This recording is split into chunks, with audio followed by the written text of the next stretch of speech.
como a gente estava falando ali, gente, no final ali do vídeo passado, o que acontece aqui é que Guri Transportes Limitada tem uma relação, regra geral, ou vai ter uma relação societária, ou vai ter pessoas que estão incluídas nas duas empresas, ou vai ter uma relação de empréstimos de carro para fazer transporte e tudo mais. Qual é a ideia do legislador aqui? É caracterizada esta relação aqui, ó, de interdependência entre Desde Canoas e Guri Transportes Limitada, a gente cuidar para não haver aquela transferência do valor do ICMS da operação de mercadorias para a prestação de serviço, porque, regra geral, a prestação de serviço ela tem uma carga tributária inferior à operação de mercadorias. Então, o que o legislador quer é proteger aqui, efetivamente, a arrecadação do Estado. Impedir que as empresas, que o mercado confeccione operações societárias para diminuir a carga fiscal, fazer uma evasão fiscal aqui na realidade, né? Porque o que está acontecendo aqui é que está se fazendo um modelo societário para se pagar menos tributo à revelia da legislação. Não pode fazer isso, tá bom? Porque, regra geral, o que se pressupõe, o pressuposto aqui, é que o valor da operação é maior e por isso a legislação põe a salvo aí essas situações, tá? E agora o que é que nós precisamos saber? Fora a gente entender isso, isso até pode vir a ser objeto de questão, tá, gente?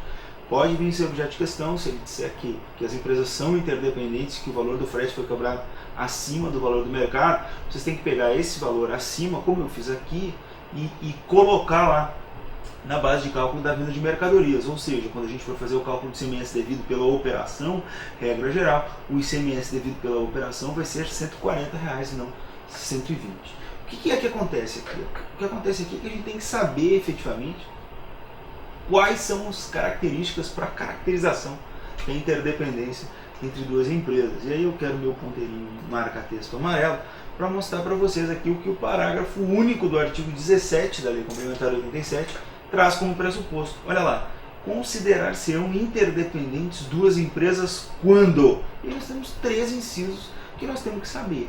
Olha ali, quando uma delas, por si, seus sócios ou acionistas e respectivos cônjuges ou filhos menores, olha só, o legislador sabe como é que andam as coisas na economia.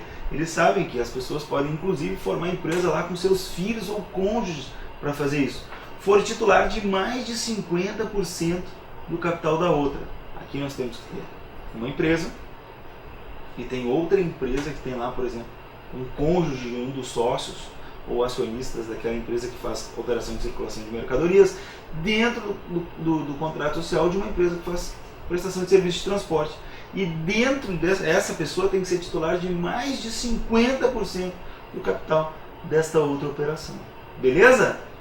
O inciso 2 diz o seguinte: uma mesma pessoa fizer parte de ambas, na qualidade de diretor ou sócio com funções de gerência, ainda que exercida sobre outra denominação. Ou seja, se uma mesma pessoa fizer parte de das duas empresas na qualidade de diretor ou na qualidade de sócio com função de gerência, também está caracterizada a interdependência entre as duas empresas.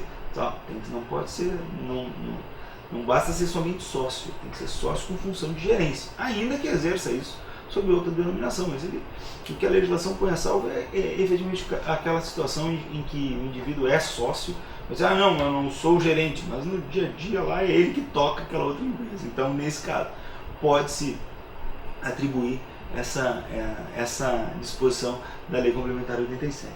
E por fim, uma delas locar, olha só, locar ou transferir a outra, a qualquer título, veículo destinado a transporte de mercadorias. Então aqui nós temos que ter bem claro essas situações e muito importante aqui, ó, entender que locou, transferiu a qualquer título veículo destinado a transporte de mercadorias se caracteriza a interdependência. Pode ter duas empresas, pode ser interdependente?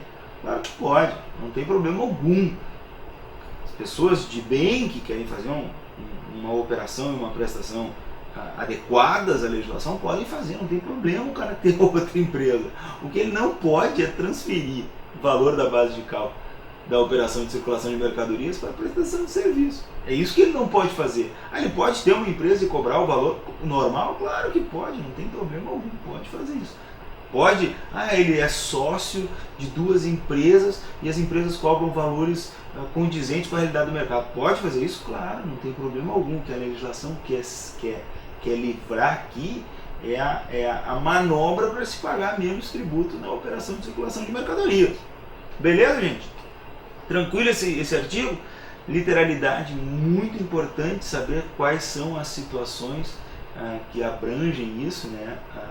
Ser sócio, ter cônjuge ou filho titular de mais de 50% da outra empresa, fazer parte da outra empresa como diretor ou sócio gerente, sócio com função de gerência, ou local transferir a qualquer título veículo destinado a transporte de mercadorias para outra empresa, nesse caso caracteriza a interdependência entre as empresas. Tranquilo? Beleza. Então vamos finalizar aí nossa lei complementar com o artigo 18. Esse artigo 18 é legal pela literalidade. Primeiro vamos dar uma lida nele, depois eu vou explicar para vocês o que é que acontece aqui.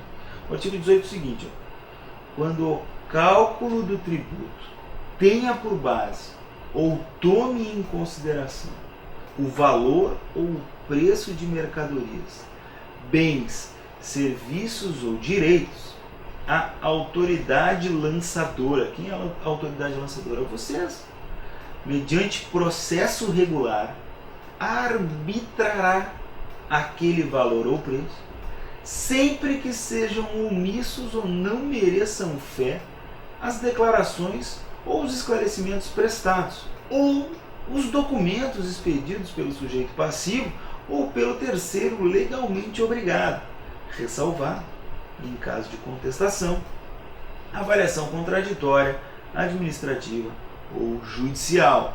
O que é que acontece aqui, cara? O que acontece aqui é o seguinte: o fiscal Wilson, vamos lá, vem aqui, fiscal Wilson, coitado do fiscal Wilson, faz uma fiscalização e para lá aquele caminhãozinho. E no caminhãozinho lá tem mercadoria. E aí o que acontece? A mercadoria, o fiscal Wilson sabe que o tablet custa, em média, R$1.000. Mas está lá na nota fiscal da mercadoria R$2. Ou a nota fiscal que está lá acompanhando aquela mercadoria não tem CNPJ.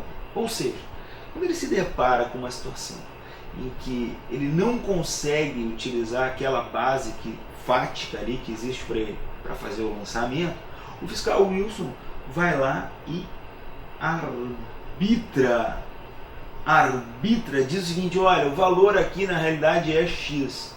Eu sou fiscal, eu estou arbitrando, olha ali, arbitrará. Ele dirá qual é o valor, arbitrará aquele valor ou preço.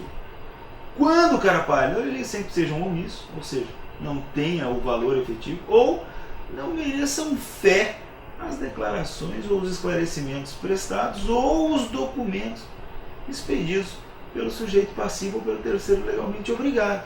Então, assim, eu não tenho como achar o valor específico da mercadoria.